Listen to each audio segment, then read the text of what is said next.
una riqueza enorme donde yo puedo coger esos datos y hacer analítica para tratar de identificar patrones, tendencias, situaciones futuras, modificaciones, cosas atípicas.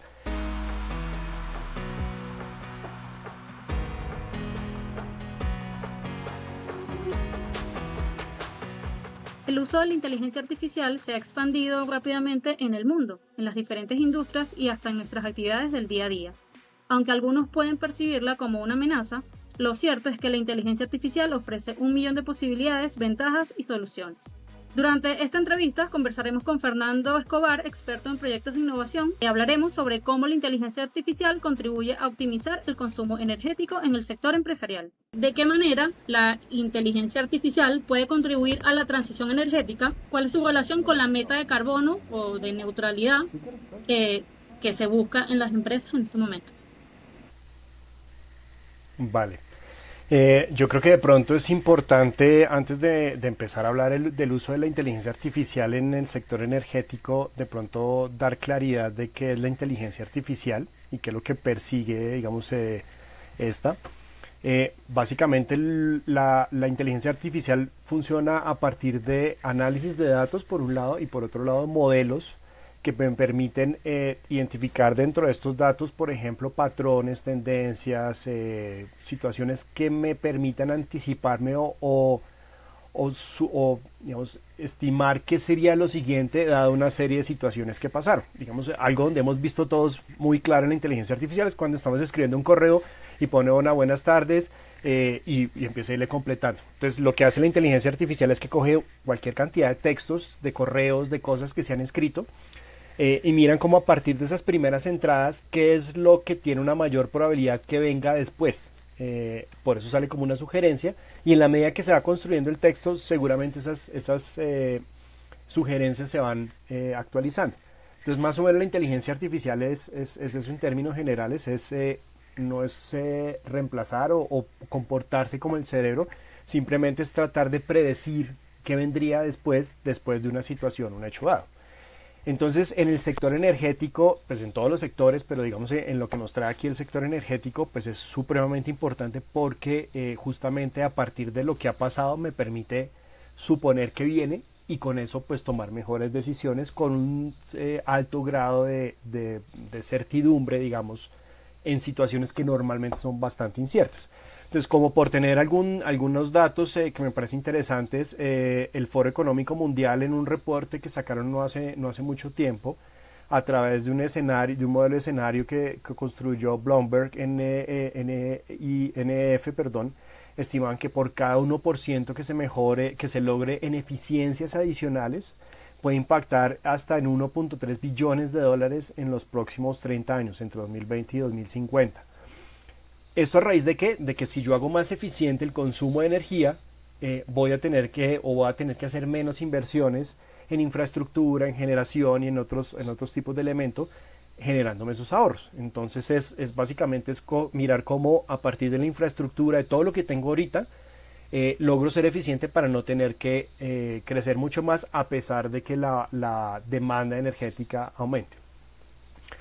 Y aquí es pues donde la inteligencia artificial puede jugar un papel bien importante. ¿En qué tipos de cosas? Por ejemplo, la inteligencia artificial nos puede permitir identificar a través de estos datos históricos y situaciones no directamente relacionadas con la generación de energética, sino digamos con entornos económicos, predecir cuándo pueda llegar a haber variaciones en las demandas energéticas, picos o valles, y poder anticiparse a eso de tal forma que yo pueda, en caso de que haya un valle, reducir un poco la producción para no tener pérdidas por sobreproducción de energética, o en caso de que haya un pico, pues poder gestionar la red de tal forma que no vaya a tener saturaciones y posibles pérdidas por caídas o daños en la infraestructura.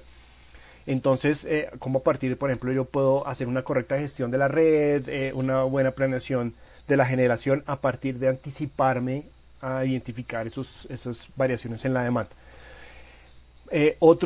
Ahora que estamos pues, en todo el tema de la transición energética y estamos buscando, aunque si bien Colombia es mayormente usa energías limpias porque provienen de un recurso renovable que es el agua, pues estamos empezando también a incorporar digamos, a diferencia de otras partes del mundo donde la generación es más a partir del diésel, del carbón, del gas. De todas formas estamos empezando a traer, aprovechando las condiciones ideales que tiene Colombia geográficamente, empezando a traer otro tipo de generación de energía no tradicional, renovable no tradicional, como es la eólica y la solar. Y estas son altísimamente, al igual que sucede a veces con la hídrica, con la hidroeléctrica, dependen muchísimo de las condiciones climáticas. Cuando tengo época de mucha lluvia, no tengo ningún problema en generar. Cuando hay sequías las hidroeléctricas bajan sus niveles, entonces ahí es cuando empiezan los fantasmas del racionamiento. En eólica y en solar también depende mucho de las condiciones y la capacidad de producción de estos depende de qué tanto viento o qué tanta radiación solar haya que me permita hacer la transformación. Inteligencia artificial también me puede ayudar a tratar de predecir un poco cómo van a ser esas condiciones climáticas, de tal forma que yo pueda gestionar la producción previendo un poco esas condiciones donde digamos la eficiencia o la capacidad de generación sea menor. Otro es, por ejemplo, para tratar de predecir futuras fallas antes de que éstas se presenten por ciertas situaciones que empiece yo a identificar. Empiezo a ver, por ejemplo, que empieza a consumir un poco más de energía o que empiezan a calentarse, digamos, en paneles solares. Cuando los paneles solares empiezan a fallar, se vuelven puntos calientes. Entonces, si yo hago una imagen termográfica, pues puedo identificar que hay un punto caliente. Pero eso ya es una acción correctiva. La idea es que con inteligencia artificial y con Internet de las cosas yo pueda hacer monitoreos en tiempo real de tal forma que cuando empiece a encontrar un patrón que típicamente se presenta antes de la falla, yo pueda gestionar la reparación antes de que tenga caídas o salidas del sistema de los elementos de generación o de transmisión energética. Por ejemplo, en parques solares o en energía eólica, la mayor eficiencia se da cuando yo tengo una incidencia directa, por ejemplo, del sol, de la radiación solar hacia los paneles o una ubicación frontal hacia la dirección del viento. Entonces esto también nos puede llegar a permitir identificar y hacer modificaciones, emplazamientos u orientación de los diferentes elementos para lograr una mayor eficiencia energética.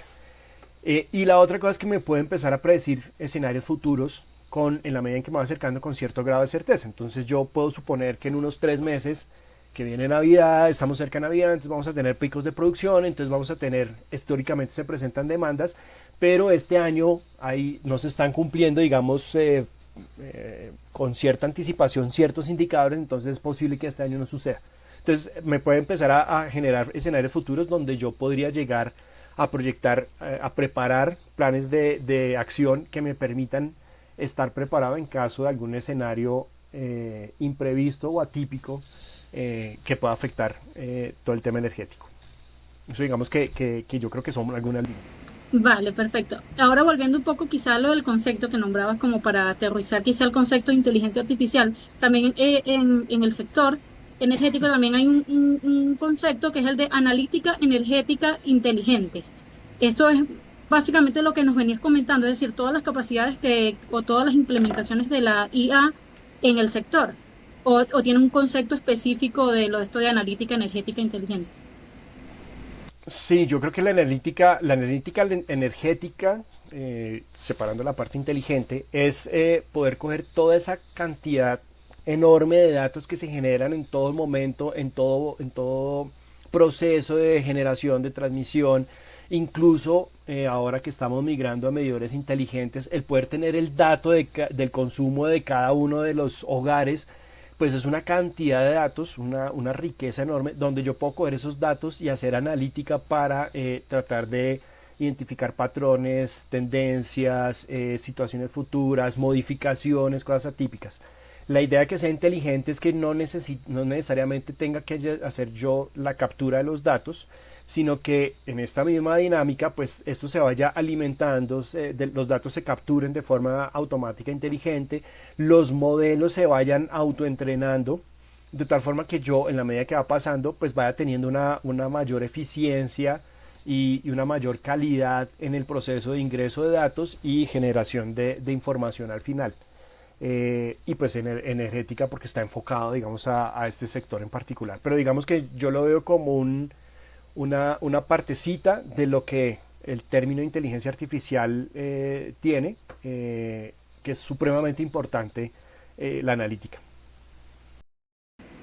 Ahora, desde tu perspectiva y tu experiencia en el sector, qué barreras deben superarse para implementar la inteligencia artificial en el sector energético en este momento? En términos generales en inteligencia artificial casi que son transversales a todos los sectores, tal vez algunas particularidades en el sector energético. El principal cuando yo quiero volver una organización data driven, que es digamos enfocada a los datos, que uno de mis principales activos sean los datos, yo tome decisiones a partir de lo que me muestran los datos, implica el más fuerte y lo que se ha encontrado en múltiples estudios que es la mayor barrera es la cultura, porque yo necesito que toda la organización se vuelque a que los datos son sumamente importantes. Entonces que no suceda temas como que yo lleno la información por llenarla o empiezo a hacer Excel porque es que yo no entiendo el archivo donde se está capturando. Entonces la cultura, el que la organización esté volcada, no solo el área de tecnología o el área de operaciones, sino que toda la organización esté volcada a volverse una organización data driven o a hacerse una organización enfocada a la aplicación de inteligencia artificial es uno de los puntos vitales. Recuerdo que hace poco vi un estudio que decía que más o menos el 80% de las empresas que se han encuestado de cuál ha sido su mayor dificultad, el 80% dice cultura organizacional. A partir de ahí, pues viene otro tema que es supremamente importante y es los datos. Y como todo proceso, si yo meto basura, saco basura. Si yo meto información que no es fiel, que no, digamos, está estructurada, que no está bien mantenida, pues al final voy a tener información errónea y voy a tomar decisiones creyendo que están bien fundamentadas, pero en realidad no, y eso es también, como no tener cultura, es catastrófico.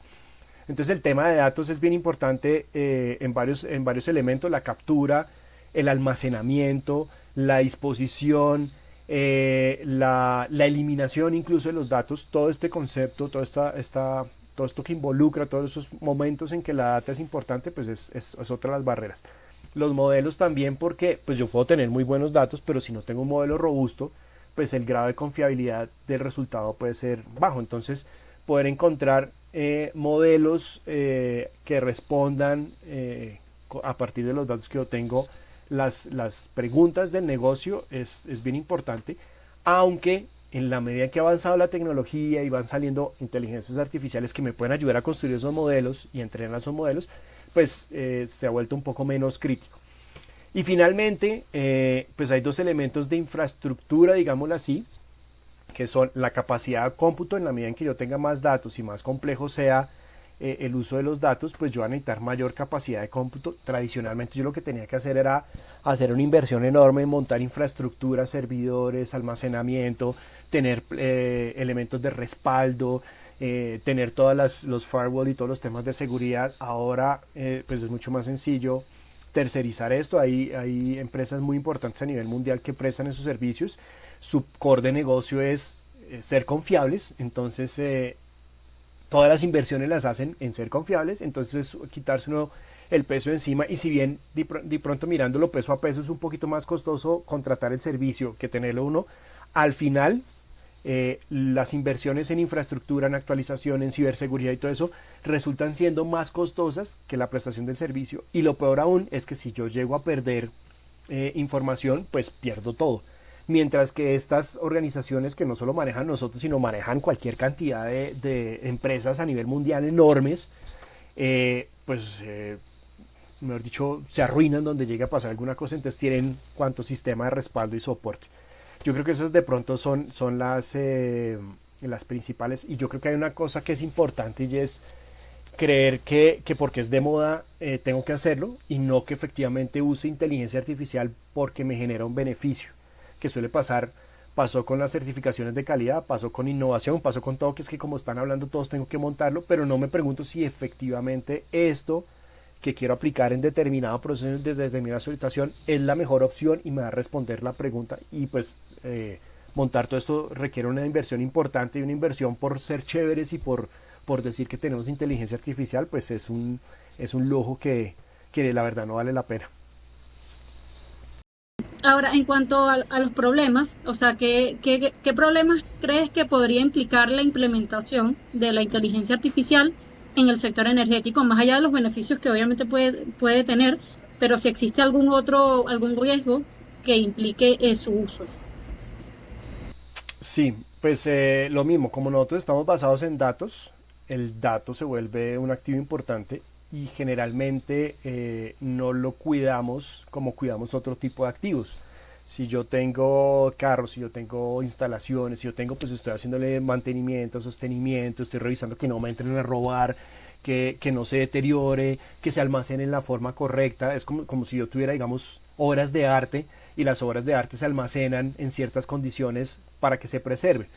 Entonces en esto es igual, los datos deben mantenerse bien y como yo soy dependiente de los datos, cualquier situación que pase con esos datos, pues puedo perder eh, de ahí para atrás toda la historia y de ahí para adelante todo lo que puedo llegar a hacer y me toca volver a capturar. Entonces digamos que el mayor riesgo es lo mismo, el almacenamiento, procesamiento, la consulta de datos, el hecho de tener los datos, esto es lo que se llama una gobernanza de datos, es cómo estoy gobernando yo esos datos, qué políticas tengo. Si no tengo una buena gobernanza de datos, el riesgo de tener información mal capturada, de tener mala calidad, de perder datos es altísimo. Eso por un lado.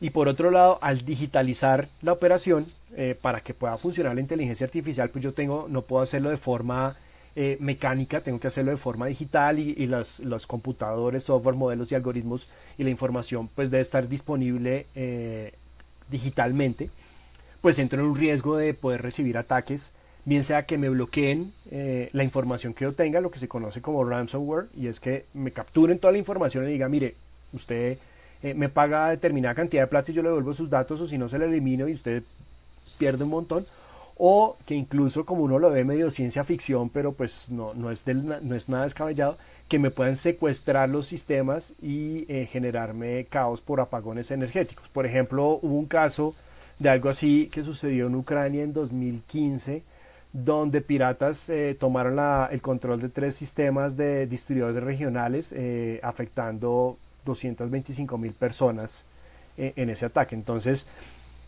son temas que hay que tener, hay unos riesgos importantes y hay que tomar todas las medidas posibles para evitar eso. Y pues lastimosamente la inteligencia artificial, así como tiene cosas muy buenas, también ayuda a esos piratas a encontrar mejores formas de poder atacar. Entonces digamos que yo creo que ese es un elemento importante ahí. Y pues otro de los riesgos altísimos es que no haber hecho un buen ejercicio de planeación, identificación de necesidades, todo esto que hablamos al principio, y utilizar un modelo, unos datos que creen que me van a resolver un problema y al final darme cuenta que no, y el costo es alto, o sea, el costo de implementación es inconsiderable y podría ser una pérdida importante que podría llevar a una situación financiera difícil a una empresa o una organización que no haga un ejercicio juicioso de planeación de implementación. Ahora, para terminar esta primera parte, en Colombia, ¿cómo las empresas están implementando la inteligencia artificial para mejorar la eficiencia energética? ¿O lo están haciendo o quizá no? Cuéntanos. Sí, yo estuve buscando un poco, encontré algunas organizaciones que están empezando a ayudar o están ofreciendo el servicio para ayudarles a gestionar el consumo energético en diferentes líneas. Por un lado, por ejemplo, identificar dónde hay activos inactivos o donde hay equipos que no estén activos y que estén consumiendo energía para, por ejemplo, apagarlos. En las oficinas pasa un montón que se van los trabajadores, dejan la luz del piso prendida, algún computador, alguna cosa, no lo apagan. Entonces lo que hace es que cuando ve que lleva determinado tiempo y hay un consumo, pues lo que hace es que apaga el elemento. Entonces busca o incluso maquinaria que vea que se está subutilizando, entonces mira la forma de hacer más eficiente la gestión del consumo energético. Por ejemplo, en temas de iluminación inteligente, que dependiendo de la incidencia, de la cantidad de intensidad lumínica, perdón, que pueda haber en condiciones ambientales, regula la cantidad de luz artificial que genera de tal forma que a partir de las necesidades de iluminación haga un balance de tal forma que permita mantener una intensidad lumínica óptima, optimizando el consumo de energía. Y lo otro que están haciendo bastante es este tema predictivo para identificar cuando las máquinas están teniendo sobrepicos, están teniendo picos de consumo superior al que deberían tener, para generar alertas de mantenimiento preventivo o predictivo, de tal forma que yo pueda ser más eficiente en el consumo energético. Y estoy seguro que en la medida en que vayamos actualizando los contadores y se vuelvan contadores inteligentes, pues las soluciones van a ser mucho más importantes, desde por ejemplo o incluso con algunas cosas de IoT, yo poder gestionar remotamente el consumo energético, encender o apagar algunos elementos estando incluso a distancia. Digamos que eso a nivel hogar o a nivel empresarial es lo que yo he visto. Las posibilidades son enormes de lo que pueda venir y yo creo que ahí vamos adaptando.